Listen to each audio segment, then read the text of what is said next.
नमस्कार, मैं कमलेश कबीर आपका एक बार फिर स्वागत करता हूं इस नए एपिसोड में। आज के इस एपिसोड में हम बात करेंगे महाराष्ट्र की। महाराष्ट्र में राजनीतिक उथल-पुथल ज़ोरों से चल रहा है। लगातार जो है वो राजनीति से जुड़ी हुई नई-नई खबरें आ रही है और इसी बीच क्योंकि पिछला जो विधानसभा चुनाव हुआ था वो हरियाणा के साथ हुआ था, लेकिन इस बार हरियाणा और जम्मू कश्मीर में विधानसभा चुनाव की जो तारीख है उसका ऐलान कर दिया गया और महाराष्ट्र में अभी तारीखों का ऐलान नहीं हुआ और साथ में झारखंड में भी। और आप देखिए झारखंड में चंपई सोरेन जो बगावत पे उतर आए हैं, पार्टी छोड़ने के लिए तैयार हो गए हैं और हो सकता है आज जब मैं ये वीडियो बना रहा हूँ तो आज वो भारतीय जनता पार्टी ज्वाइन भी कर लें। तो झारखंड से ये बड़ा अपडेट है। लेकिन महाराष्ट्र में जिस तरीके से चुनाव आयोग ने जो सफाई दी है कि इस वक्त जो है वो मानसून चल रहा है और मानसून की वजह से और उसके बाद में धार्मिक और कुछ सांस्कृतिक जो प्रोग्राम है वो पर्व आने वाले हैं, त्यौहार आने वाले हैं, इसलिए चुनावों की अभी घोषणा नहीं की गई है और उम्मीद ये लगाई जा रही है कि अगस्त के लास्ट तक हो सकता है दिल्ली में जो चुनाव आयोग की मीटिंग होने वाली है अब उसमें इस बात की घोषणा कर दे। लेकिन इससे पहले हम समझेंगे कि इस बार जो है वो उद्धव ठाकरे की साख वो दांव पे लगी हुई है, क्योंकि पिछले विधानसभा चुनाव में 288 सीटों के लिए महाराष्ट्र में जो चुनाव हुए थे उसमें शिवसेना और भारतीय जनता पार्टी दोनों चुनाव में साथ उतरी थी मैदान में, दोनों सहयोगी थे और उसके बाद में दोनों को पूर्ण बहुमत मिला था। लेकिन मुख्यमंत्री की जो कुर्सी थी वहां पर आके पेच फंस गया था और ये बात करना इसलिए ज़रूरी हो जाता है क्योंकि उद्धव ठाकरे से पहले बाला साहब ठाकरे वो कभी किसी राजनीतिक पद पे नहीं रहे। वो पार्टी जो है उसको देखते रहे और साथ में जो भी मुख्यमंत्री होता था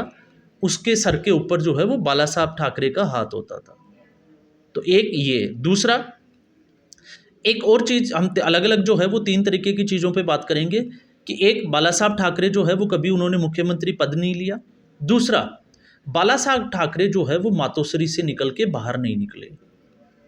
जिसको मिलना होता था चाहे किसी भी तरीके का मुद्दा हो, उस राजनीतिक पार्टी का चाहे कोई भी लीडर हो, चाहे मुख्यमंत्री क्यों ना हो, वो बाला साहब ठाकरे का जो निवास था मातोश्री वहीं जाता था और वहीं पे उनकी मुलाकात होती थी। इसके अलावा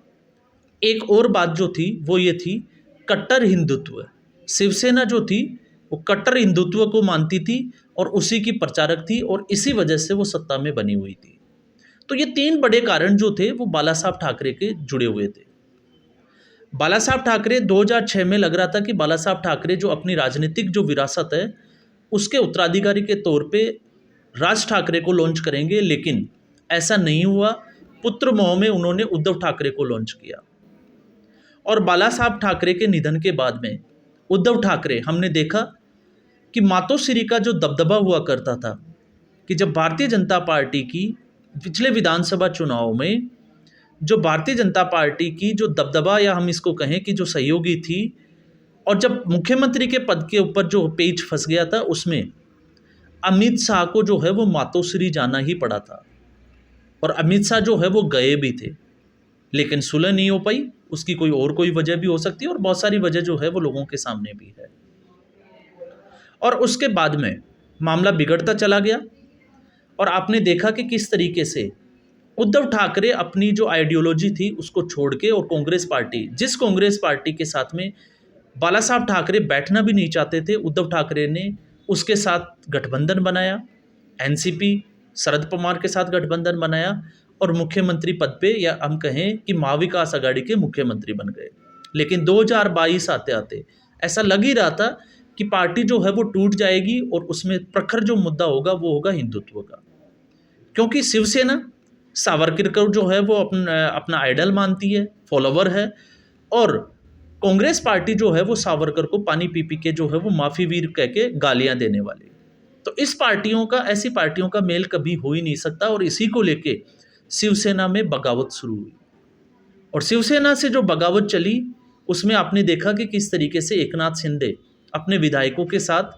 पार्टी तोड़ के चले गए और पार्टी का सिंबल भी ले गए। और उसके बाद में आपने देखा कि सरकार भी गिर गई, और उसके बाद में ठीक ऐसे ही अजीत पवार, जो जिनको आपने देखा होगा डिप्टी सीएम बनाया गया था, उनकी भी महत्वाकांक्षा जाएंगी, और शिवसेना के बाद में एनसीपी भी टूट गई। और फिर उसके बाद में ये दोनों पार्टियों से जो गए नेता थे वो चले गए भारतीय जनता पार्टी के साथ, और एक बार फिर भारतीय जनता पार्टी की सहयोगियों की, या हम कहें कि एनडीए की सरकार बनी। अब वही उद्धव ठाकरे, एक वक्त था जब मातोश्री लोग जाते थे, और आज उद्धव ठाकरे की स्थिति ये हो गई है, या हम कहें कि मुख्यमंत्री पद की जो लालसा है उसके लिए इतना छटपटा रहे हैं कि वो मातोश्री से बाहर भी निकल रहे हैं, और दिल्ली तक, गांधी दरबार तक जो है वो अपनी हाजिरी भी दे रहे हैं। और ऐसा हमने जो है वो देखा है, और उनका स्टेटमेंट जो ये दिखाता है कि इस वक्त महाराष्ट्र में चल क्या रहा है, उद्धव ठाकरे की राजनीति में क्या चल रहा है। जब उन्होंने कहा कि महाविकास आघाड़ी को अपना सीएम फेस जो है वो जनता के सामने रख देना चाहिए, और उसके बाद चुनाव प्रचार के लिए मैदान में उतरना चाहिए, लेकिन ना राहुल गांधी ना एनसीपी, शरद पवार की जो पार्टी है, उसने अभी तक, इसको हम कहें कि कान पर जूं तक नहीं रेंगी, ऐसी कोई घोषणा जो है वो अभी की नहीं है, जिससे कि ये साफ हो जाए कि अगला मुख्यमंत्री उद्धव ठाकरे बनेंगे। अब लोकसभा चुनाव की अगर हम बात करें, तो लोकसभा चुनाव में जहां उद्धव ठाकरे को नुकसान हुआ, वहीं कांग्रेस पार्टी जो है वो बढ़त बनाए हुए हैं। तो इस वक्त कांग्रेस पार्टी भी जो है वो उद्धव ठाकरे के दबाव में नहीं नजर आ रही है। तो इससे आप अंदाजा लगा सकते हैं कि इस वक्त महाराष्ट्र की राजनीति में चल क्या रहा है। और उसके बाद में ठीक वैसे ही संजय राउत का जो स्टेटमेंट है वो भी एक बहुत बड़ा इशारा करता है। उनका कहना है कि महाराष्ट्र की जो जनता है वो उद्धव ठाकरे को ही अपना जो है वो चेहरा मानती है मुख्यमंत्री के लिए, या मुख्यमंत्री के रूप में उद्धव ठाकरे को ही देखना चाहती है। तो इससे जो है वो शिवसेना का साफ तौर से इशारा है कि अगर शिवसेना को मुख्यमंत्री का पद नहीं दिया गया, तो वो ठीक जिस तरीके से भारतीय जनता पार्टी के साथ उन्होंने अपना गठबंधन तोड़ा था, वो इस बार भी जो है वो ऐसा कर सकते हैं। लेकिन मजबूरी यह है कि क्या भारतीय जनता पार्टी अब उद्धव ठाकरे को अपने साथ लेगी? क्यों? क्योंकि वो पहले ही जो है वो ठोकर खा चुकी है, और इस वक्त देवेंद्र फडणवीस जो है वो एकनाथ शिंदे और अजीत पवार इनके साथ मिलकर जो है वो सरकार चला रहे हैं। तो स्थितियां जो है वो पहले के मुकाबले और ज़्यादा जो है वो विकट हो गई, और स्थिति यहाँ तक बन गई कि कल तक बाला साहब ठाकरे के समय जो कट्टर हिंदुत्व की बात करते थे, आज वो वक्फ बोर्ड के बचाव में उतर आए,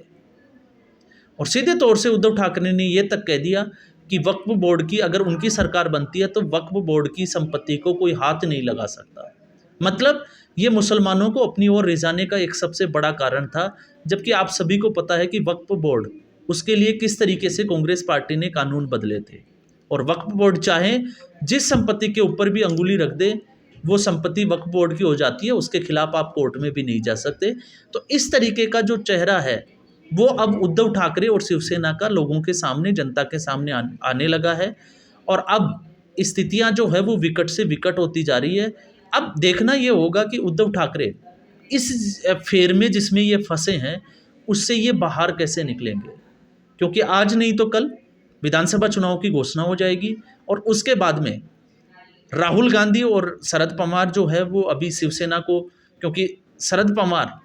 शिवसेना के साथ गठबंधन करने के बाद में अपनी पार्टी को जो है वो टूटते हुए देख चुके हैं, तो ऐसी गलती जो है वो दोबारा नहीं करेंगे। और जहां कांग्रेस पार्टी की बात आती है, तो कांग्रेस पार्टी इस वक्त जो है लोकसभा चुनाव के बाद में उसके हौसले महाराष्ट्र में बुलंद है, और इससे उसको फ़ायदा भी हुआ है, और उसका नुकसान जो है वो सीधे तौर से उद्धव ठाकरे से जोड़कर देखा जा सकता है। तो राजनीतिक फुथल फुथल जो है वो चल रही है, आरोप प्रत्यारोप जो है वो लगाए जा रहे हैं, और जिस तरीके से चुनाव आयोग ने महाराष्ट्र के चुनावों को देरी की है, उससे भी ये साफ संकेत है कि आने वाले दिनों में महाराष्ट्र की राजनीति में कुछ बड़ा होने वाला है। जिस तरीके से झारखंड में हमने देखा कि जो पार्टियां अपनी विरासत को संजोए हुए हैं, या परिवार ही पार्टी है, उन पार्टियों की स्थिति लगातार खराब क्यों होती जा रही है, और उसका फ़ायदा सीधे तौर से जो है वो भारतीय जनता पार्टी को मिल रहा है। फिर चाहे वो आपने देखा होगा एनसीपी टूटी तो फ़ायदा भारतीय जनता पार्टी को हुआ, शिवसेना टूटी भारतीय जनता पार्टी को, और अब झारखंड में भी वही स्थिति बनी हुई है कि झारखंड में भी हेमंत सोरेन के मुख्यमंत्री वापस बनने के बाद से चंपई सोरेन जो है वो बगावत पे हैं, अपने सहयोगियों के साथ दिल्ली आ चुके हैं, और हो सकता है बहुत जल्द वो बड़ी घोषणा कर दे, भारतीय जनता पार्टी में शामिल हो जाएं, क्योंकि चुनाव बहुत नज़दीक है। तो ये घटनाक्रम अभी जो है वो देश की राजनीति में चल रहा है। तो आज के एपिसोड में बस इतना ही। उम्मीद करूंगा एपिसोड वीडियो आपको पसंद आया होगा। वीडियो को लाइक करें, शेयर करें और चैनल ज़रूर सब्सक्राइब करें। धन्यवाद।